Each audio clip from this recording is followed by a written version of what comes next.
Meus queridos irmãos e irmãs, eu gostaria de convidar a igreja para juntos abrirmos a nossa Bíblia na carta de Paulo aos Colossenses. Nós estamos numa série de exposições na carta de Paulo aos Colossenses e agora nós estaremos meditando no capítulo 2 desta carta tão preciosa em apenas 2 versículos, o versículo 6 e 7 do capítulo 2 da Epístola de Paulo aos Colossenses. Palavra do Senhor. Colossenses 2, 6 e 7. Diz assim a palavra de Deus: Ora, como recebestes Cristo Jesus, o Senhor, assim andai nele, radicados e edificados e confirmados na fé, tal como fostes instruídos, crescendo em ações de graças. Dá para lermos juntos, já que é um texto tão curto, mas ao mesmo tempo é um texto preciosíssimo, profundo, extremamente importante para a nossa vida. Vamos lá? Ora, como recebestes Cristo Jesus, o Senhor, assim andai nele, radicados e edificados e confirmados na fé, tal como fostes instruídos, crescendo em ações de graças. Vamos orar mais uma vez e pedir ao Senhor que nos ajude, nos oriente, nos agracie com a sua santa palavra nesta noite. Pai querido, louvado e engrandecido seja o teu nome. Senhor, nós queremos te agradecer por este privilégio, por este bendito privilégio de estarmos aqui reunidos mais uma vez na tua presença e podermos abrir a tua palavra e meditar na tua palavra. Eu quero te pedir, meu Pai, que o teu Espírito Santo, que inspirou esse texto, possa agora trazer luz, entendimento, discernimento espiritual para a minha vida e possa estar aplicando a mensagem dele em nossos corações. Fala conosco, Senhor, aquilo que nós precisamos e não pura e simplesmente o que nós queremos ouvir. É assim que eu te oro, meu Pai, hoje e sempre. Amém. Amém. O tema do nosso sermão é Vivendo em, com e para Cristo. Vivendo em, com e para Cristo. E à guisa de introdução, eu gostaria de trazer à memória dos irmãos um dos maiores clássicos da literatura evangélica mundial. John Bunyan escreveu aquele que é considerado por muitos o clássico dos clássicos depois da Bíblia, O Peregrino. E no seu livro, O Peregrino, John Bunyan narra a trajetória, a saga, a história de um cristão, de alguém que sai da cidade da destruição para a cidade celestial. E quem conhece O Peregrino sabe a riqueza, a profundidade, o valor daquela obra, considerada até por aqueles que não são cristãos. Cada frase do Peregrino está fundamentada num texto da Escritura, em um texto da palavra de Deus. Aquele livro fala do compromisso do cristão, de alguém que teve um encontro com Cristo a partir da sua palavra, que teve a sua vida transformada, e aí a sua história muda, a sua trajetória muda, porque ele tem todo um contexto agora de vida completamente diferente do que ele tinha antes. Pois bem, o que isso tem a ver com o texto que nós acabamos de ler? O O texto que nós acabamos de ler é um dos textos mais importantes da Bíblia para falar sobre a trajetória de um cristão, a vida de um cristão. Como é que nós devemos viver a nossa vida cristã, que aqui é colocada como andar. Andar.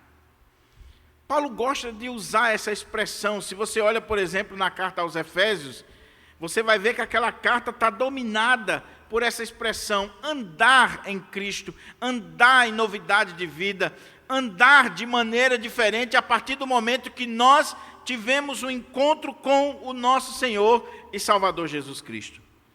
E aqui, mais uma vez, Paulo está usando essa expressão do andar como sinônimo de vida cristã. Paulo está escrevendo para a igreja de Colossos, e eu recomendo que, se você perdeu alguma das mensagens anteriores, que você possa ir no canal da nossa igreja e ver as mensagens anteriores, para não perder a linha de pensamento, de raciocínio. Mas Paulo está escrevendo para aquela igreja para combater uma heresia perigosíssima, que mais na frente foi chamada de gnosticismo. E nós já trabalhamos isso muito bem. Mas nem tudo estava perdido naquela igreja. Se você olha no capítulo 1, Paulo está dando graças a Deus por aquela igreja, porque eles ouviram a palavra da verdade, eles estão frutificando, eles estão crescendo na fé, eles estão como um jardim florido, um jardim belíssimo e que está frutificando para a glória de Deus. Paulo dá graças por isso. Mas no texto anterior, o versículo que nós lemos aqui, do capítulo 2, se você olha no versículo 5 do capítulo 2, Paulo está alegre por causa da firmeza e da ordem daqueles irmãos. Paulo diz: olha, eu me alegro, como ministro de Cristo, como um pregador do Evangelho, eu me alegro porque eu vejo a boa ordem e a firmeza da fé que vocês têm em Cristo. Paulo olha para aquela igreja como um exército, como um pelotão que está em ordem, que está firme, que está resoluto, marchando e vencendo os inimigos. E isso alegra o coração de Paulo. Então Paulo está feliz e elogiando aquela igreja e com o coração regozijando-se na presença de Deus pela vida daquela igreja. Mas a partir daqui, Paulo vai começar a exortar aquela igreja no versículo 8. E no versículo 8, Paulo vai começar a dizer assim: cuidado, acautelem-se.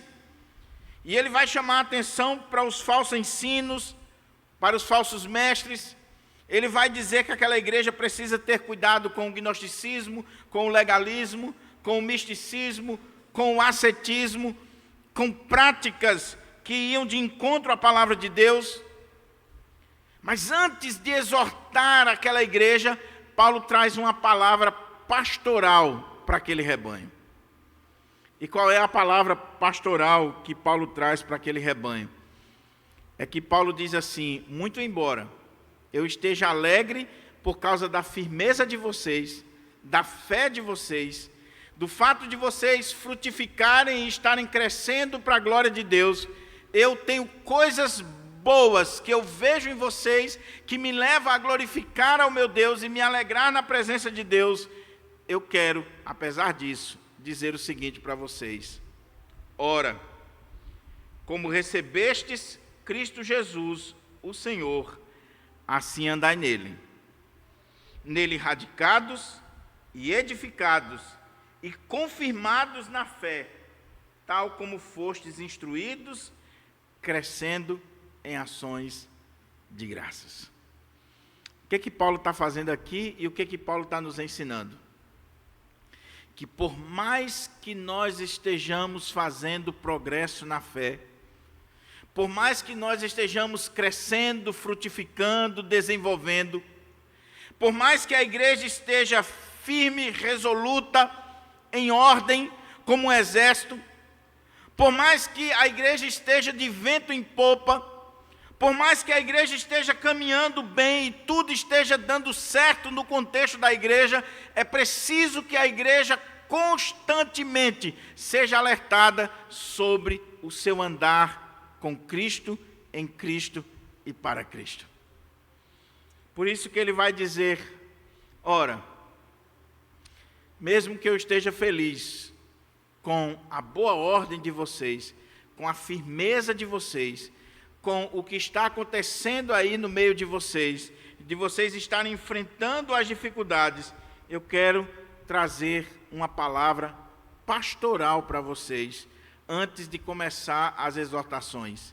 Assim como recebestes Cristo Jesus, o Senhor, andai nele.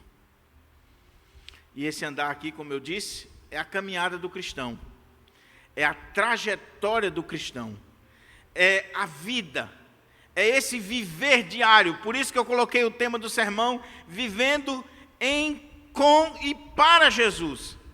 É esse andar que nós precisamos viver na nossa vida cristã. Meus irmãos e irmãs, esse texto, como eu disse, é um dos textos mais ricos desta carta. Eu lembro que na década de 90, eu tive acesso a um livro preciosíssimo do Dr. Russell Shedd. Dr. Russell Shedd foi uma das maiores influências na minha vida e no meu ministério, neste quesito de pregação expositiva.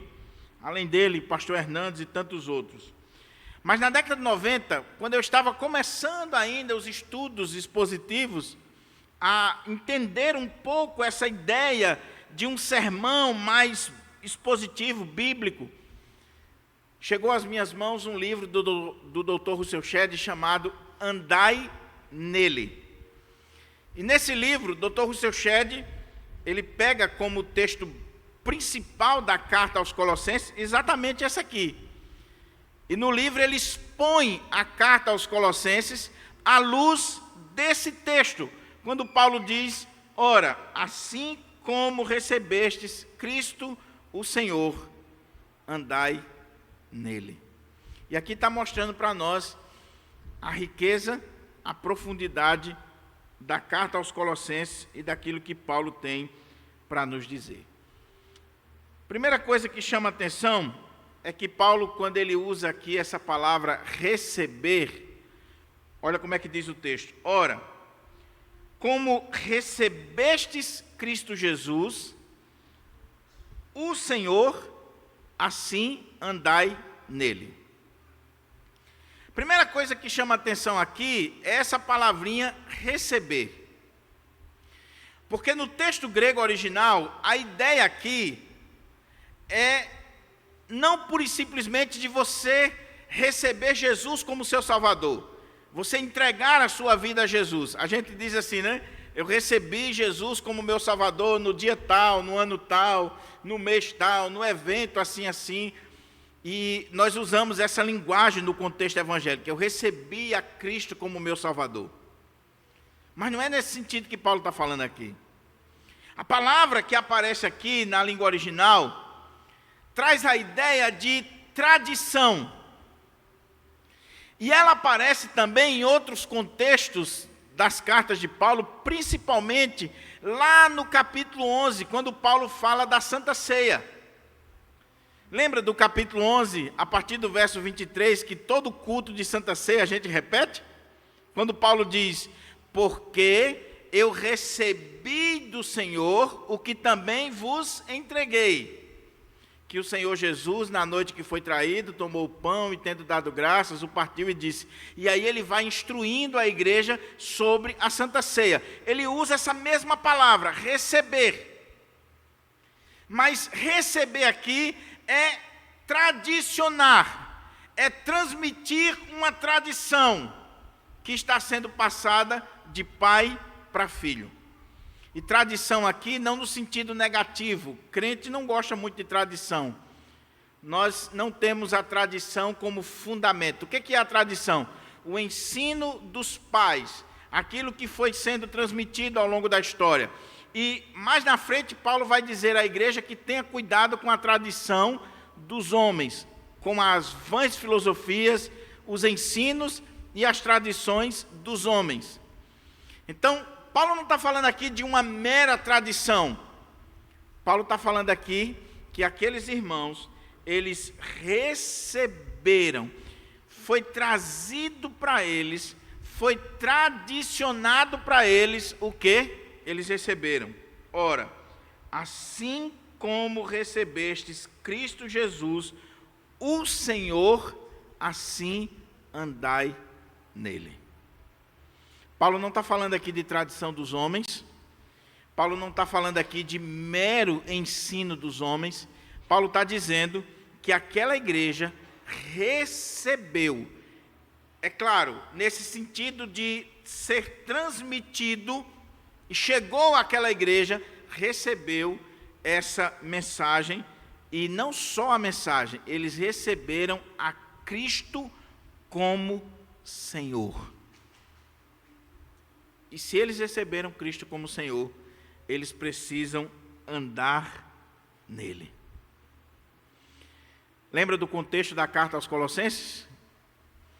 E como eu disse, nós precisamos pegar o contexto, a linha de pensamento, o fio da meada, para a gente entender a carta. Texto sem contexto é pretexto para heresia. Nunca interprete um texto fora do seu contexto. O que é que Paulo está combatendo aqui? O que é que Paulo está chamando a atenção daquela igreja? É que aquela igreja estava sendo infiltrada por falsos mestres, que estava desviando aquele rebanho do que eles haviam recebido. E eles haviam recebido o quê? Cristo como Senhor da vida deles. Assim vocês receberam Cristo como Senhor. Então, se vocês receberam essa mensagem e a pessoa de Cristo como Senhor, vocês não podem deixar de andar nele. Andem nele, vivam nele. Daí o tema do sermão: vivendo em, com e para Cristo. Aquela igreja estava correndo um sério perigo de abandonar a fé, de abandonar a Cristo, por causa do gnosticismo, do esoterismo, daqueles mestres heréticos, que estavam dizendo: Cristo não é suficiente, Cristo não é o bastante, Cristo é mais um dentre tantos mediadores, dentre tantos caminhos para nos levar à divindade, a Deus. Então, não foi isso que eles aprenderam, não foi isso que eles receberam. Não tinha sido essa a mensagem, ou, entre aspas, a tradição que eles receberam. Assim como recebestes Cristo Jesus, o Senhor, assim andai nele. Paulo tem consciência de que ele ensinou para Epáfras Cristo, e que Epáfras, conforme ele diz lá no capítulo 1, transmitiu Cristo para aquela igreja. Cristo ensinou para Paulo, Paulo ensinou para Epáfras, Epáfras ensinou para aqueles irmãos. E eles receberam esta tradição, esse ensino, e a pessoa de Cristo chegou até eles por essa mensagem, por essa corrente que chegou até lá, em Colossos. E Paulo diz: olha, Epáfras é um fiel ministro de Cristo. O pastor de vocês é um fiel ministro. Então, com certeza, ele ensinou para vocês Cristo. Eu estou ensinando para vocês Cristo. É o que ele diz no parágrafo anterior. Então, assim como vocês receberam Cristo, vocês devem andar nele. Agora, veja que coisa interessante aqui, porque, como eu disse, esse texto é muito rico. Ora, como recebestes Cristo Jesus, o Senhor, e a ideia aqui é: assim como vocês receberam Cristo Jesus como Senhor. E eu não sei se você já parou para pensar por que Paulo está colocando aqui Cristo, que é o título, o nome Jesus. Jesus Cristo não é nome e sobrenome. Jesus é o nome, Cristo é o título, ele é ungido. como profeta, sacerdote e rei. Cristo é um título que fala do Messias, daquele que havia sido prometido. Mas ele coloca outro título de Cristo. Ele diz: vocês receberam Cristo Jesus, o Senhor, ou como o Senhor. E a palavra Senhor aqui é a ideia do Kyrios, do Senhor absoluto. Que no contexto do Império Romano, quem era esse Senhor? O imperador. E os cristãos vão ser perseguidos porque, embora eles sejam bons cidadãos, eles cumpram com os seus deveres, eles paguem os seus impostos, eles vivam uma vida digna como um cidadão romano, mas eles olham e dizem: César não é o Senhor é somente Cristo. Ele é o Kyrios. Eu só tenho um Senhor na minha vida, aquele que é o dono da minha vida, o Senhor da minha história, é Cristo. E foi isso que eles receberam. Foi essa mensagem que eles foram instruídos, com essa mensagem. Vocês receberam, chegou até vocês a mensagem de Cristo, mas não só do Cristo Todo-Poderoso, do Cristo que é o Messias, do Cristo que é o prometido, mas o Cristo que é e deve ser Senhor da vida de vocês. Então, se vocês receberam essa mensagem de Cristo como Kyrios, como Senhor da vida de vocês, andai nele, vivam nele, caminhem nele, com ele e para ele. Eu pergunto: você já recebeu Jesus como seu único e suficiente Salvador? Sim. Mas a segunda pergunta é: você também recebeu ele como seu Senhor? Como dono da sua vida? Como aquele que comprou você no mercado de escravos, como a gente viu nas mensagens anteriores? Ele nos redimiu, Ele nos comprou com seu sangue. Nós éramos escravos, nós vivíamos no império das trevas, no reino de Satanás, e o Senhor foi lá e com o sangue do seu Filho nos comprou. E não só nos comprou, nos resgatou, nos libertou do império das trevas e nos transportou para o reino do seu Filho amado. E agora esse Filho amado que nós fomos comprados com o sangue dele, ele é o nosso Senhor e nós somos seus servos. Aquilo que eu faço, aquilo que eu penso, aquilo que eu sou, aquilo que eu decido na minha vida, está sob a vontade dele. Eu sou apenas um servo. Paulo diz: igreja de Colossos, assim como recebestes Cristo como Senhor, andai nele. Mas sabe o que estava acontecendo naquela igreja e que acontece nos nossos dias? É que tem muita gente recebendo Jesus como Salvador, recebendo Jesus como médico de plantão, como office boy, como alguém que eu vou clamar por ele em qualquer momento e ele, como médico de plantão, tem que estar pronto para me ouvir, para me atender. Mas eu não quero Jesus como Senhor da minha vida. Até porque quem dirige a minha vida sou eu. Quem sabe o que quer da minha vida sou eu. Eu não quero que o Senhor venha ser o Senhor da minha vida. Porque eu quero falar o que penso, viver como eu quero me vestir da forma como eu quero. Então eu não quero ninguém sendo Senhor sobre a minha vida. Eu sou o Senhor da minha vida.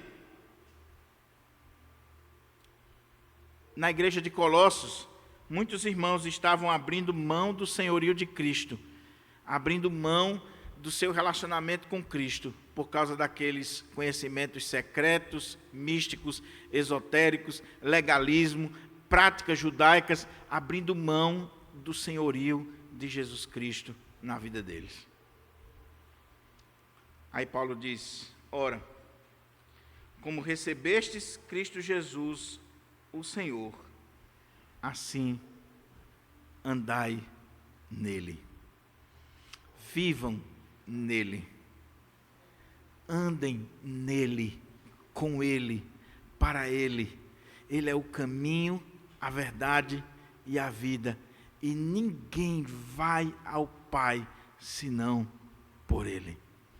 Ele é esse caminho que nós devemos andar, que nós devemos viver, que nós devemos caminhar para chegarmos a Deus. Mas a grande pergunta que talvez eu e você fizéssemos para Paulo é: ok, Paulo, já entendi. Já entendi que eu recebi essa tradição boa, essa tradição que chegou até Colossos e até Pirangi, que trouxe para mim Cristo, a mensagem de Cristo, a pessoa de Cristo, porque quando nós recebemos o Evangelho, nós estamos recebendo a Cristo. Ok, Paulo, eu recebi essa mensagem, chegou aqui em Natal, chegou aqui no bairro de Pirangi, chegou na minha casa, na minha família, na minha vida. E a mensagem diz que eu tenho que recebê-lo não só como Salvador, mas como Senhor. Ele é o meu Senhor. E a mensagem também diz que eu tenho que andar nele, viver nele, caminhar nele. A pergunta é: como, Paulo? Como é que deve ser esse andar? Como é que deve ser essa vida que é vivida em Cristo, com Cristo e para Cristo? Como é que eu vou viver essa vida onde Cristo é o Senhor? Como é que eu vou manifestar esse senhorio de Cristo na minha vida diária, no meu dia a dia? Amanhã é segunda-feira. Como é que eu vou demonstrar que estou vivendo debaixo do senhorio de Cristo? E que eu sou um verdadeiro discípulo, um verdadeiro servo do Senhor Jesus Cristo? Paulo vai responder de forma muito clara, profunda, atual e oportuna para as nossas vidas. E ele vai usar 3 ou 4 metáforas para exemplificar para nós esse andar em Cristo. Esse andar do cristão que está vivendo sob o senhorio de Cristo. Ora, como recebestes Cristo Jesus, o Senhor, assim andai nele. Como?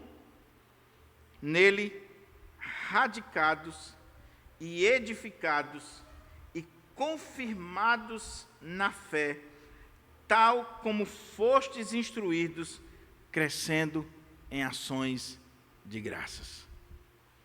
A primeira coisa que chama a atenção é essa primeira imagem, essa primeira metáfora que Paulo coloca aqui, utilizando essa palavra radicados.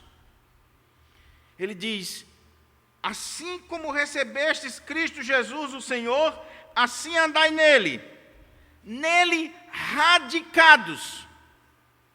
E a palavra radicado aqui é a ideia de enraizados, como uma árvore.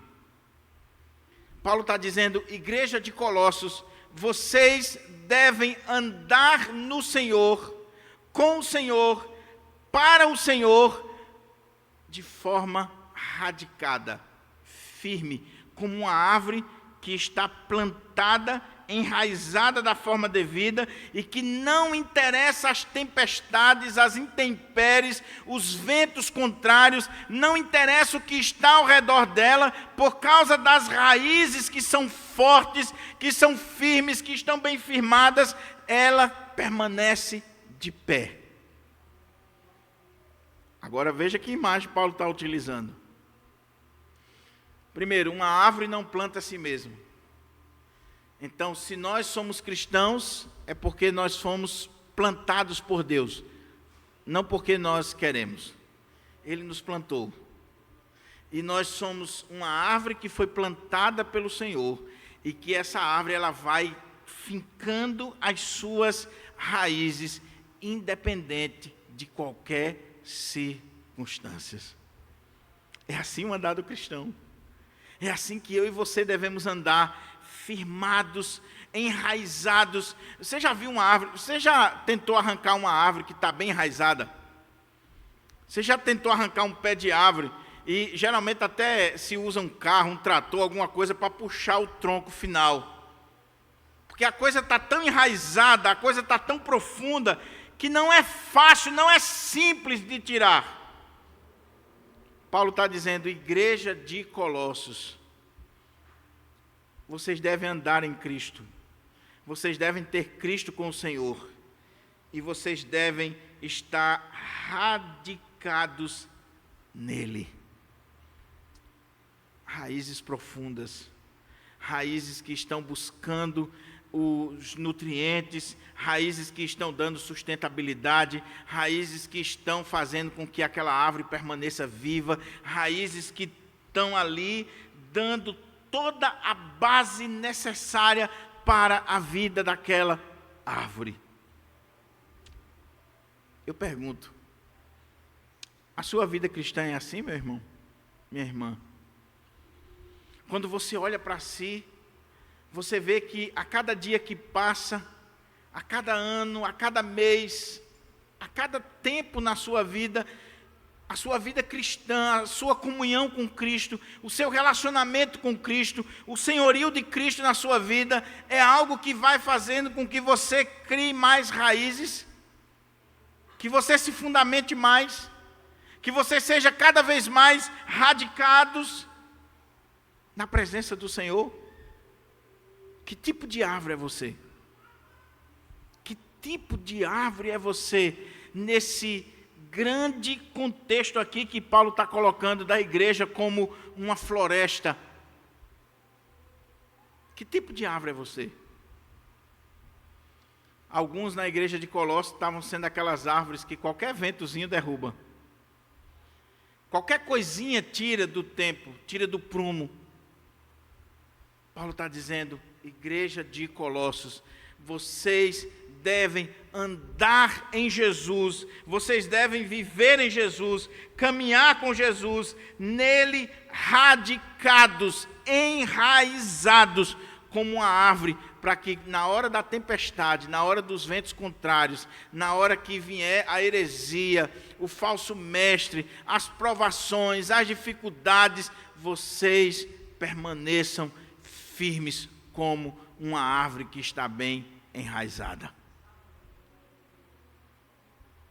Essa é a primeira imagem, tirada da horticultura, da agricultura, desse contexto do campo simples, que até uma criança entende. Mas aí Paulo vai aprofundar a coisa.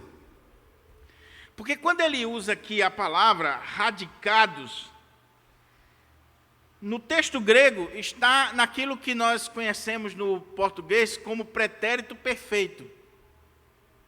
Qual é a ideia?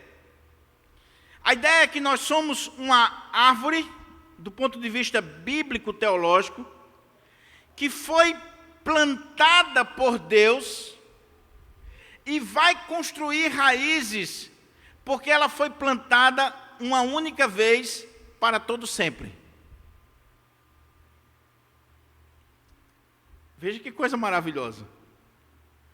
Biblicamente falando, como eu disse, não fomos nós que nos plantamos, foi Deus que plantou. O verdadeiro crente, o verdadeiro servo de Deus, a verdadeira igreja de Deus, ela é obra de Deus. Então Deus plantou essa árvore. E no contexto que Paulo está dizendo aqui, Deus plantou essa árvore uma única vez, e de uma vez para sempre. E que ela vai construir raízes, ela vai se enraizar cada vez mais. Ela não pode, não deve, não se consegue arrancá-la mais. A verdadeira árvore que o Senhor plantou, ela não pode ser arrancada pelo homem. Porque no texto grego aqui a ideia é plantado de uma vez para sempre. A ideia, o reverendo Marcos sabe muito bem, no texto grego, é exatamente a ideia de que houve um ato perfeito, único, e os efeitos desse ato permanecem na história, mas o ato foi único. A plantação foi única. Ninguém é plantado uma segunda, uma terceira, uma quarta vez. Ele é plantado uma única vez. E aí, por mais luta, por mais dificuldade, por mais que você possa muitas vezes ter que fazer a poda, ter que tirar alguns galhos, ter que fazer alguma obra naquela árvore ali, Deus vai trabalhando a árvore, e tem umas árvores que tem um nó que só a misericórdia. Eu sei porque eu sou uma dessas árvores que Papai do Céu plantou e que de vez em quando Ele manda podar. Ele manda dar um grau nela. Ela vai crescendo, vai incomodando, vai dando trabalho, e o Senhor vai podando, vai cortando. Mas Ele poda a árvore, porém, biblicamente falando, essa árvore nunca é arrancada. Podada sim. Podada, o Senhor poda. E é claro que quando o Senhor poda, a gente não gosta muito não, né? Porque vai cortar aqueles galhozinhos finos, às vezes um galhozinho mais grosso, vai tirar todas as folhas. Às vezes o Senhor deixa você só o tronco para que você possa de novo florescer. Mas o que Paulo está dizendo aqui é: vocês foram plantados uma única vez para sempre. Para sempre. Agora, se no radicados Paulo está falando nesse pretérito perfeito, ele está falando dessa ação única, pontilhar, essa ação cujos efeitos vão ficar para a eternidade, mas que ela é única, exclusiva. Nos demais, aqui, particípios que Paulo vai colocar, ele vai colocar num presente contínuo. Ele vai trazer a ideia de que, se nós fomos radicados, enraizados, uma única vez, e essa árvore não vai ser arrancada, ele agora vai ampliar a imagem, e ele vai usar essa ideia de que é uma obra que está continuando na nossa vida, e que acontece hoje, acontece amanhã, e acontecerá sempre, até a eternidade. Por quê? Olha como é que ele diz: ora, como recebestes Cristo Jesus, o Senhor, andai nele. Nele, radicados, essa árvore plantada, e aí ele vai mudar a imagem, a metáfora, e edificados. Só que edificado aqui não está no pretérito perfeito. Edificado aqui está no presente contínuo. A ideia aqui é que nós estamos sendo edificados a cada dia. E agora a imagem mudou. Porque se na imagem anterior Paulo usa o contexto da agricultura, da horticultura, do campo, Paulo agora vem para a cidade. E ele está olhando agora para um prédio, para uma construção, para um prédio suntuoso que está sendo edificado. E quando há a edificação de um prédio, primeiro você lança as bases, o alicerce. E aí você começa a edificar aquele prédio, lá no alicerce. E à medida que você vai edificando, você vai construindo, e você vai levantando aquele prédio, você vai subindo as paredes, você vai fazendo toda aquela construção. Paulo está dizendo que nós somos como um prédio. Eu lembro quando eu estava no seminário, vizinho ao seminário, iriam construir algumas torres de apartamento. E quando aquele trabalho começou, pense, só a misericórdia. Porque colocaram aquelas bate-estacas lá, que fura o chão e vai colocando aquelas colunas de ferro. E era o dia todo, aquela batida. E meses, aquilo ali sendo um canteiro de obras, mas você não vê um tijolo, você não vê um saco de cimento, você não vê nada. É simplesmente aquela obra lançando os alicerces, edificando as colunas, os alicerces daquele prédio. Daqui a pouco, depois que lançaram os fundamentos, aí vai se construindo, se edificando aquele prédio. E se você olhar aquele prédio hoje, é um prédio com mais de 20 andares. Maravilhoso. Uma obra de arte que foi sendo edificado diuturnamente, com cuidado, com carinho, está sendo edificado. E agora, uma vez edificado, os ventos contrários não podem derrubar, porque ele foi edificado da forma correta. Paulo está usando essa imagem, dizendo assim: assim como recebestes Cristo Jesus como Senhor, andai nele. Andai nele como? Radicados. Lembrando que vocês foram plantados uma única vez e para sempre. Vocês são essa árvore, mas também edificados. Lembrando que vocês são um prédio, uma construção, um templo que está sendo edificado para a glória de Deus. E como ele agora coloca no presente contínuo, a ideia é que esse prédio ainda está em construção. E por que Paulo está colocando isso aqui no presente contínuo? Exatamente porque na teologia bíblica a igreja é esse templo, a igreja do Senhor Jesus, a igreja triunfante, não a igreja local, a igreja triunfante, ela é esse templo espiritual que está sendo edificado diuturnamente. Que Pedro vai dizer na sua carta que nós somos nesse templo que está sendo construído para a glória de Deus, pedras vivas, tijolos ou pedras vivas que estão sendo colocadas nesse edifício que está sendo edificado até a volta de Jesus. A igreja do Senhor, do ponto de vista espiritual, ela é esse templo que está sendo construído e edificado para a glória do Senhor. Por isso que Paulo está dizendo, sabe como é que vocês vão andar em Cristo? Radicados, como uma árvore que está enraizada. Se você é crente, você foi enraizado uma vez para todo sempre. Mas se você é crente, você vai andar também edificado ou edificando-se continuamente como esse templo que está sendo construído para a glória de Deus. Então ele está dizendo, igreja de Colossos, cuidado com o andar de vocês. Cuidado com a vida de vocês. Vocês são essa árvore que está enraizada de uma vez por todas e que não pode ser arrancada. Então, que coisa é essa de alguns de vocês estarem indo para essa seita esotérica, abrindo mão do senhorio de Cristo? Vocês são esse edifício que está sendo edificado e que está sendo construído. Que história é essa de vocês saírem desse edifício? De vocês perderem essa edificação que está sendo feita na vida de vocês.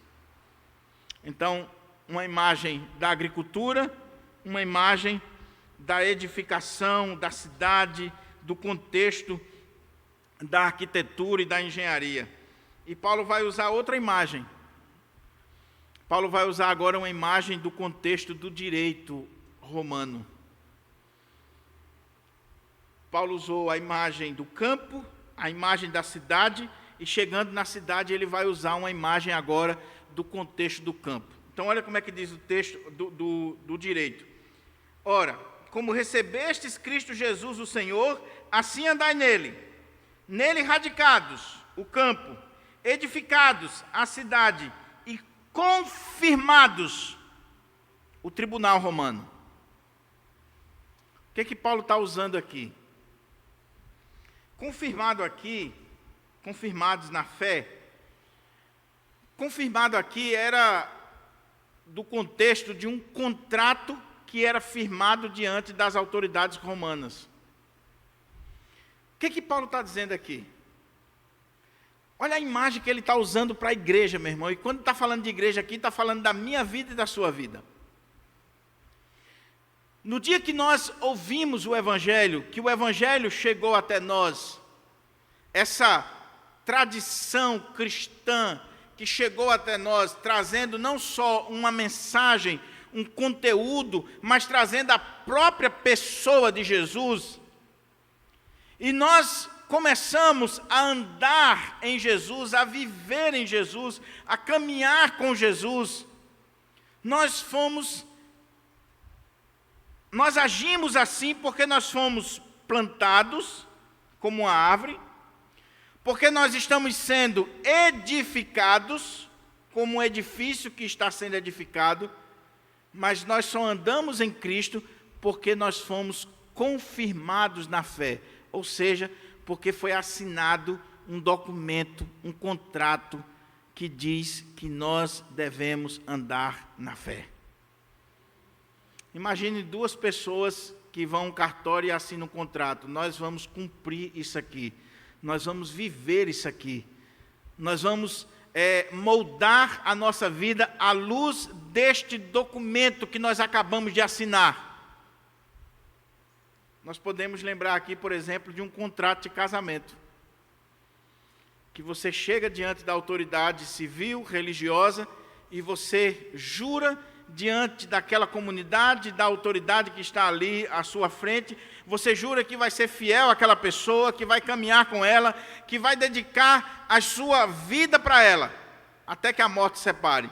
E aí depois assina aquela ata, confirmando a sua palavra, a sua promessa, confirmando aquilo ali. Homologa em cartório. É o que Paulo está dizendo aqui. Vocês não só foram radicados, plantados, vocês não só foram edificados e estão sendo edificados, vocês também foram confirmados na fé. Foi feito um contrato com vocês, foi assinado um documento para vocês, e vocês, a partir de agora, vocês estão sendo confirmados na fé. Então, vivam de acordo com o contrato que foi assinado. Vivam. Ande de acordo com isso, ande de acordo com o juramento que você fez, com aquilo que você prometeu diante de Deus, com aquilo que você colocou a partir dos seus lábios na hora do batismo. Ele vai falar mais na frente da questão do batismo. A maioria dos estudiosos entende que esse confirmado na fé aqui é confirmado na hora do batismo, quando nós somos levados diante da igreja de Deus e ali nós juramos cumprir com aquilo que nós estamos prometendo. É claro, meus irmãos, que isso aqui é uma obra de Deus e não nossa, porque de nós mesmos nós não conseguimos cumprir isso aqui. É o Senhor quem planta a árvore, é o Senhor quem edifica o templo, é o Senhor quem cumpre este contrato, porque nós somos infiéis, nós somos fracos, Talvez uma das imagens mais importantes na Bíblia para esclarecer isso aqui para nós seja quando o Senhor chama Abraão e manda ele cortar os animais, e ele fica lá enxotando as aves, e aí daqui a pouco vem um fogo e passa ali no meio daqueles animais. E aquilo ali é um símbolo para dizer assim: eu estou cumprindo a minha parte na aliança. Porque a ideia na cultura semítica era, quando você ia firmar um contrato com alguém, você pegava um animal, partia em duas partes, e aí um passava para lá, o outro passava para cá. E o que estava dizendo é: se eu não cumprir a minha parte no contrato, faça comigo o que foi feito com esse animal. Está lá Abraão olhando para aquele animal partido, e aí quem passa no meio dos animais? Deus, representado pelo fogo, para lá e para cá. Deus dizendo assim: eu cumpro, eu velo para com a minha palavra. O que eu prometi a você, eu vou cumprir.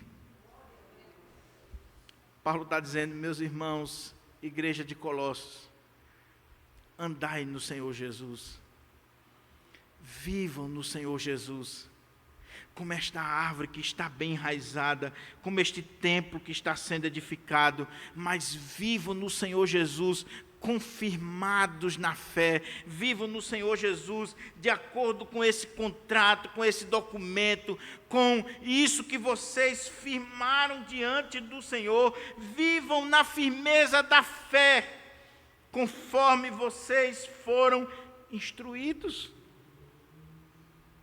Aquela igreja teve o privilégio de ter um pastor crente, bíblico, cristocêntrico, Epáfras, que Paulo vai dizer no capítulo 1 que ele era um fiel ministro, e que ele não ficou ali contando história, piada, fazendo o povo rir, ele não ficou ali falando das últimas notícias, novidades do mercado da fé.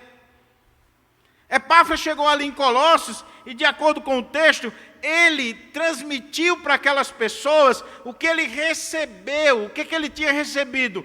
Cristo. E uma vez que ele recebeu Cristo como Senhor na sua vida, ele transmitiu Cristo para aquela igreja. E aí Paulo está dizendo, então vivam conforme vocês foram instruídos, ensinados. Vivam de acordo com aquilo que vocês estão aprendendo. Continue sendo essa árvore, este edifício, continue cumprindo esse contrato, firmados na fé, confirmados na fé, fazendo com que aquilo que você prometeu diante de Deus, de fato aconteça. Vocês foram instruídos assim. Instruídos assim. O que estava entristecendo Paulo? É que alguns estavam abrindo mão da fé. Por causa de uma seita gnóstica, de um conhecimento secreto, por causa de legalismos, de misticismos, de práticas ascéticas, de filosofias humanas, que ele vai dizer agora no versículo 8, cuidado que ninguém vos venha enredar com vãs filosofias, com tradição dos homens, com ensinos dos homens, com práticas ensinadas pelos homens. Vivam de acordo com aquilo que vocês foram instruídos, a tradição correta, bíblica, que transmitiu para vocês Cristo. Agora, a tradição dos homens, vãs filosofias, costume de A, B ou C, doutrinas ou usos e costumes de igrejas, isso aí não deve definir a sua vida. O que deve definir a sua vida é Cristo. Como vocês foram instruídos em Cristo. Porque é isso que vai fortalecer vocês. É isso que vai manter as raízes firmes. É isso que vai cada dia mais edificar vocês. É isso que vai fazer com que vocês vivam o contrato e confirmem a fé de vocês. É se vocês permanecerem no que foram instruídos. E eles foram instruídos em quê? Em Cristo, não na tradição dos homens. A tradição dos homens, Paulo vai bater pesado a partir do verso 8. Mas o que é triste, meus irmãos, sabe o que é? É que muitas vezes nós não vivemos à luz do que Paulo está dizendo aqui. Primeiro, porque alguns não foram instruídos assim. É triste, mas essa é a realidade da igreja brasileira. Boa parte da igreja evangélica brasileira não foi instruída como Paulo está dizendo aqui. As pessoas aderiram a um movimento religioso, mas ela não sabe absolutamente nada sobre Cristo. Ela não sabe por que está ali, ela não sabe por que ela é crente, ela não sabe explicar a sua fé. Ela foi porque o pai foi, porque a mãe, a esposa, o esposo, porque é um ambiente legal, é um ambiente social. Ela não foi instruída.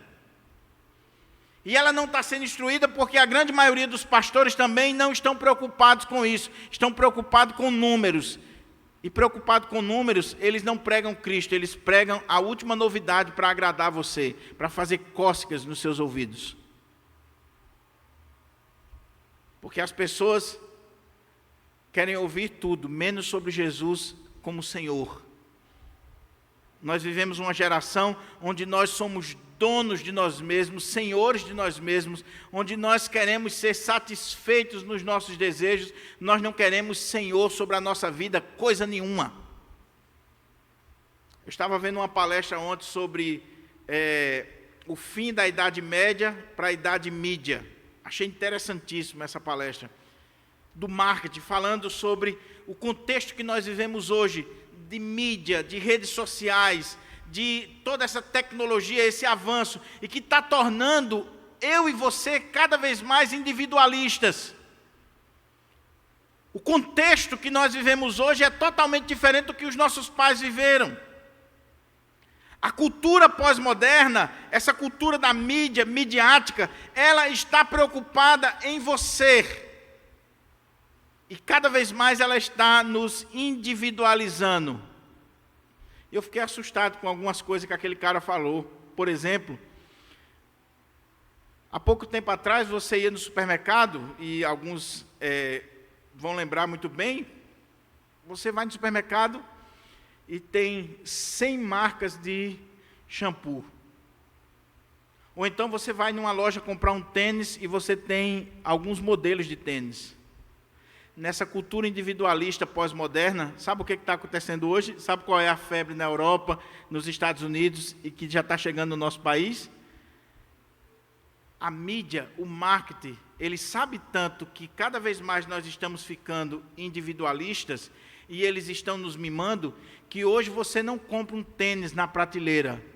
A Nike, ela já tem um projeto, ela já tem uma loja específica, onde você chega na loja e você diz, eu quero um tênis assim, assim, assim e assim, com essa cor, com esse cadastro, dessa maneira, com isso aqui. E eles vão preparar o tênis para você. Já existem empresas de shampoo e de outras coisas, que você vai lá, coloca as suas características, e a empresa vai produzir o shampoo específico para você. E assim é com a roupa, é com tudo. Antigamente você ia numa loja e você alugava o filme, ou então você assistia o filme que a Globo passava, pela 1000ª vez como inédito. Quem lembra disso? Sessão da tarde, inédito. Quando você ia assistir o filme, já tinha passado 100 vezes. Hoje, você não espera a sessão da tarde, você não espera, não, você tem os canais, Netflix e outros, onde você escolhe o filme que você quer, a série que você quer, você assiste a hora que você quer, onde você quiser, e isso cada vez mais, por um lado, é bom, porque são as opções, por outro lado, os estudiosos estão dizendo que está tornando eu e você cada vez mais individualista, orgulhoso, depressivo, achando que o mundo todo gira ao nosso favor. Porque eu assisto o filme que eu quero, eu compro o que eu quero, eu faço o que eu quero, e aí todo mundo também tem que fazer o que eu quero. E quando recebe um não, vai para o psicólogo, para o psiquiatra, quer se matar, quer bater no pai, quer matar a mãe. Nós precisamos ter cuidado com isso. Nós somos essa geração individualista que, por causa dessa visão de que eu é que tenho que ser servido, está se autodestruindo. E o que acontece nas igrejas? Os pastores estão dando o que o povo quer. Porque a ideia do marketing hoje é o seguinte, eu tenho que ver o que meu cliente quer. Ele é que tem a razão, ele é que tem a palavra final. E isso está sendo trazido para as igrejas, meus irmãos. O que o cliente quer? Eu olho para você como um cliente, eu não olho para você como um pecador. Então, se você quer a parede preta, eu vou colocar a parede preta. Se você quer, ao invés do púlpito, um tambor, eu vou colocar um tambor. Se você quer uma música mais contemporânea, de rock, eu vou colocar rock. É o que você quer. Mas o que Paulo está dizendo aqui é que nós devemos ser instruídos em Cristo, não no que nós queremos, é em Cristo. Nós olhamos para todos como pecadores carentes de Cristo. E louvado seja Deus quando a igreja está sendo instruída em Cristo Jesus. Paulo está dizendo, ora, como recebestes Cristo Jesus o Senhor, assim andai nele. Nele radicados, edificados e confirmados na fé, tal como fostes instruídos. Aí a última recomendação, crescendo ou transbordando em ações de graças. Sabe qual é o grande problema nosso, meus irmãos? É que por não termos sido muitas vezes instruídos da forma correta, por não termos sido edificados com essa mensagem ou essa tradição maiúscula, superlativa, que trouxe para nós Cristo Jesus, por não termos aprendido que nós somos essa árvore que foi plantada uma vez para todo sempre, que nós somos esse templo que está sendo edificado, que foi feita uma aliança conosco, um contrato, e que foi confirmado na nossa fé.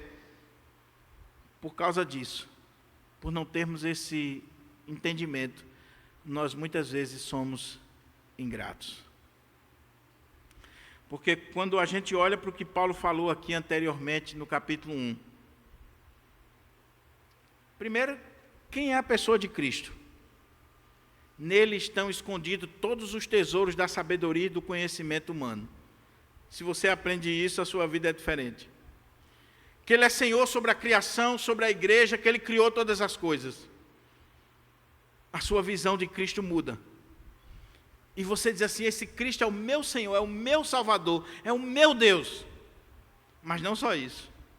Quando a gente lembra, por exemplo, que Paulo falou aqui, que nós vivíamos no império das trevas, no reino de Satanás, e o Senhor foi lá e montou uma operação de resgate e nos trouxe, nos transportou do império das trevas e nos levou para o reino do seu Filho amado. Quando nós começamos a parar na obra de Deus, a pensar no que Deus fez por nós, nós vamos ser gratos. E nós vamos crescer em ação de graças todos os dias. Todos os dias. Porque nós vamos olhar para nós e dizer assim: eu não mereço tanto amor. Eu não mereço isso aqui. Eu não mereço ser amado por Deus a este ponto de dar o seu filho, o seu único filho, para morrer por mim, para me salvar e para me plantar, edificar, confirmar minha fé, fazer com que eu agora ande nele, com ele e para ele, tenha um relacionamento com ele. Eu não tenho a mínima condição de pensar nisso e não dar graças a Deus todos os dias. Aquela igreja poderia se desviar do Evangelho se ela não parasse para pensar no que ela recebeu, no que ela é e no que ela tem que render graças ao Senhor, crescendo em ações de graças. Meu querido irmão, minha querida irmã, talvez não tenha nada mais perigoso na nossa vida, é nós,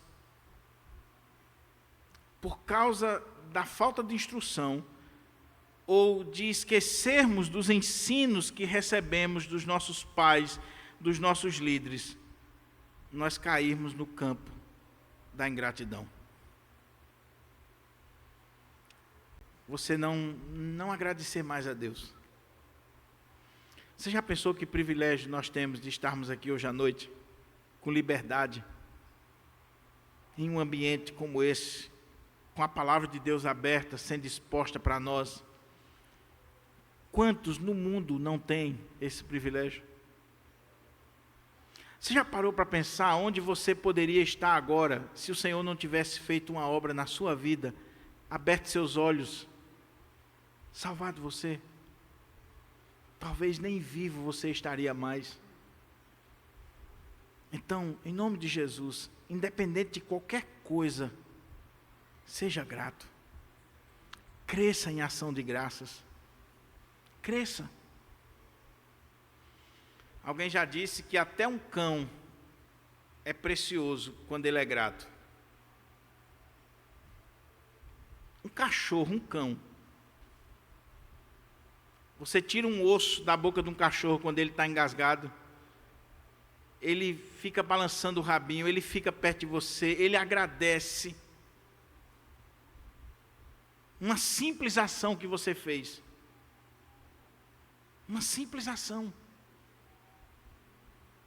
E quantas coisas Deus faz na minha vida, na sua vida. É só você olhar, leia a carta aos Colossenses, leia o capítulo 1, veja a obra de Cristo na sua vida, para ver se você não vai crescer em ação de graças. Graças te dou, Senhor, graças te dou,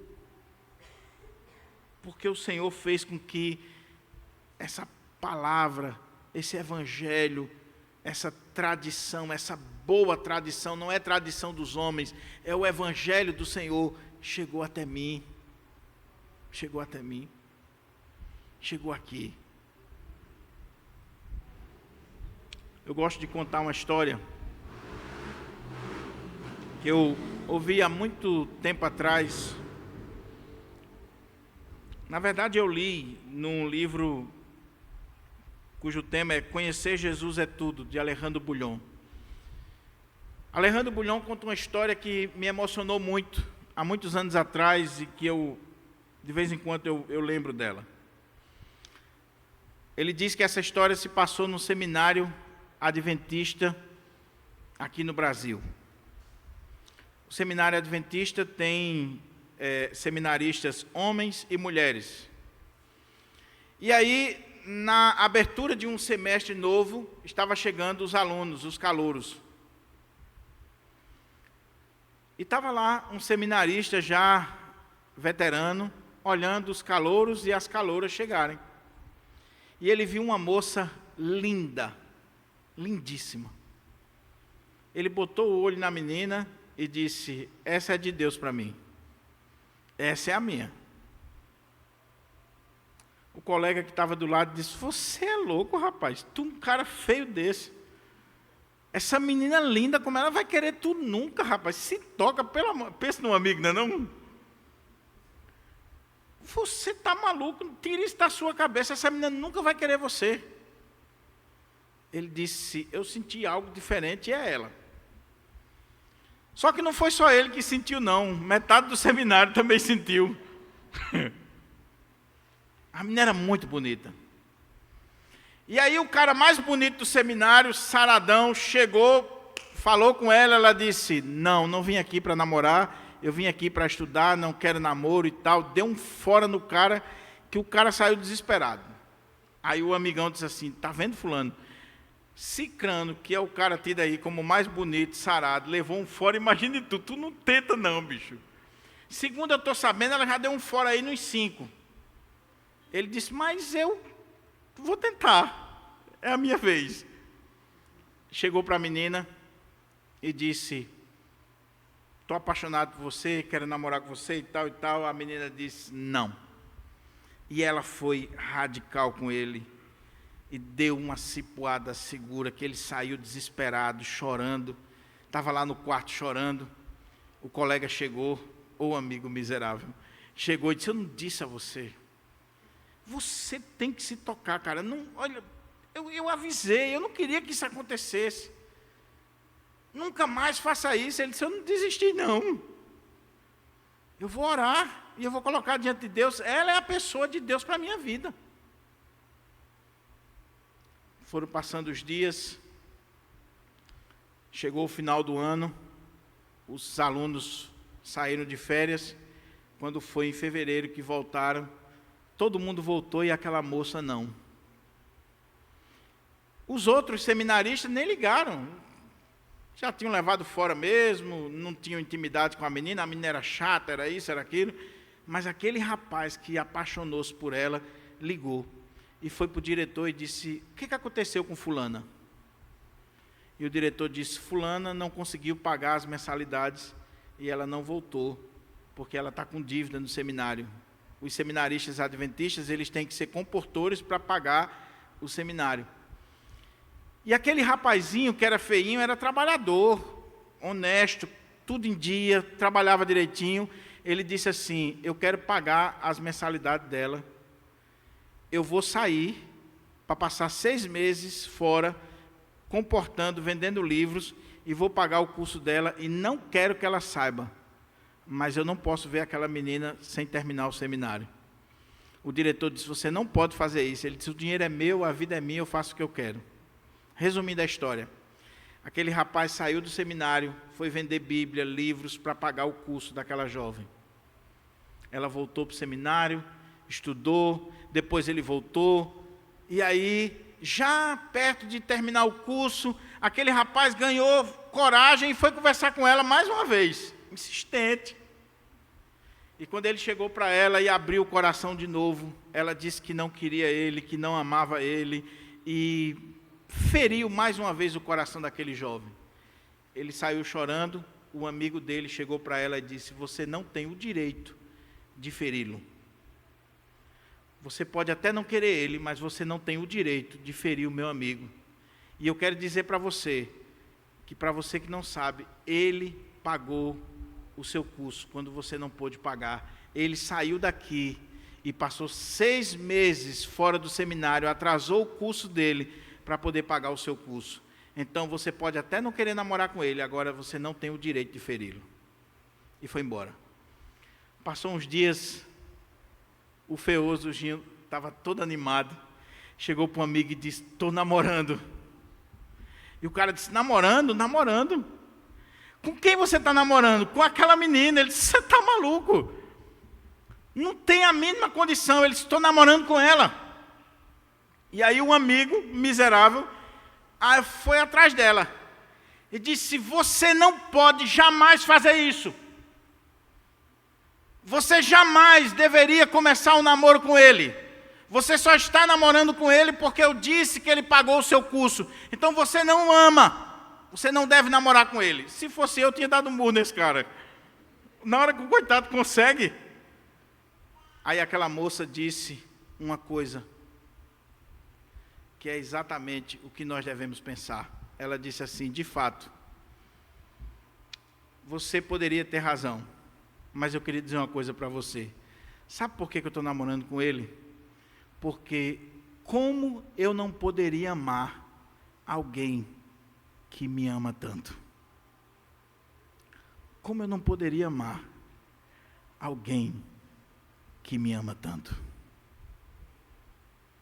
Como é que você não pode ser grato, meu querido irmão, a alguém que te amou tanto e te ama tanto, a ponto de dar o seu filho por você? Então cresça em ações de graças. Agradeça o Senhor. Louve o Senhor. Ande com o Senhor.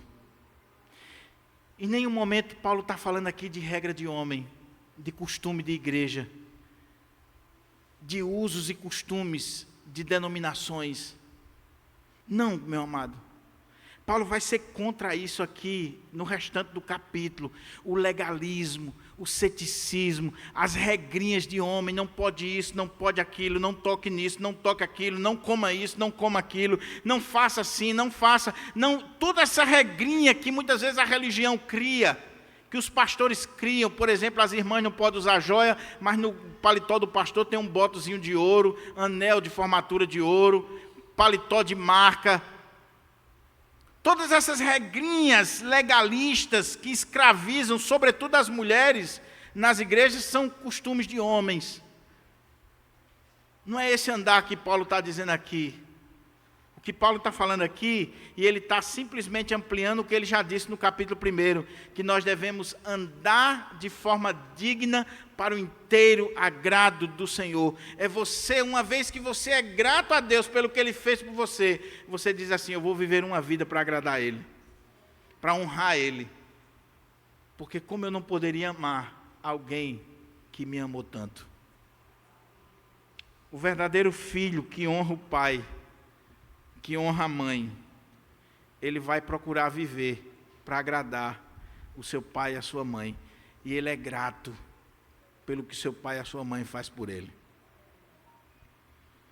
O tema do nosso sermão é vivendo em, com e para Cristo. E o desejo do meu coração, o clamor da minha alma é que você possa sair daqui nesta noite dizendo assim, eu vou viver uma vida para Cristo. Eu vou andar em Cristo.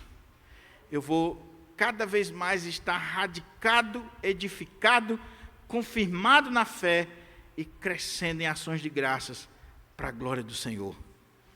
Não para agradar o pastor, não para agradar meu esposo, minha esposa, meus pais, mas por gratidão a Deus, porque como eu não poderia amar alguém que me amou tanto. Vamos ficar de pé para a gente orar?